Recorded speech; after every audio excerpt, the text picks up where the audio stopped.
मित्रांनो आता शेळ्या चारायला बसलो इकडे. वातावरण झालंय 5-5:30 वातावरण झालंय बघा.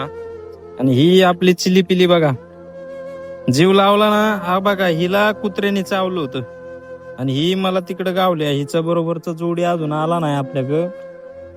खरं तर सांगायचं म्हणलं तर मुक्या प्राण्याला जीव लावला ना त्याच्यासारखं सुख नाही. माणसाची जात ती उलटणार.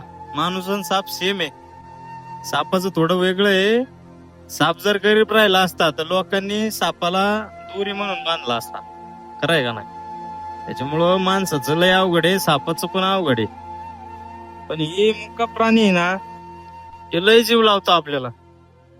फक्त एक शिट्टी तिकडून लांबून येणार, आपल्या जवळ बसणार, लय मजा घेणार. आहे बघा आता बायकोन तिच्या गळ्यात हे बांधलंय.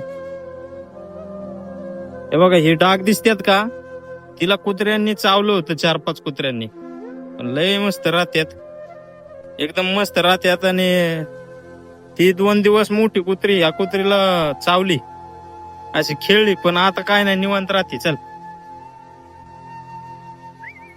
का ग बाय, हिचं नाव राधा ठेवलंय आणि हिचं जुंबी ठेवलंय. नाव कशी आहेत. आणि वातावरण बी बघा, तुम्हाला वातावरण पण दिसत असेल. शेळ्या चरत आहेत आपल्या. तर चॅनलला सबस्क्राईब करायला विसरू नका. चला मित्रांनो, बाय. आजच्या भागात एवढंच. धन्यवाद. आणि ती गोष्ट ध्यानात ठेवा, माणसाला जीव लावण्यापेक्षा जनावरांना जीव लावा. काय म्हणायचंय? लय भारी. शेळ्यांचं दूध पिऊन निवांत राहतात. Okay, bye bye.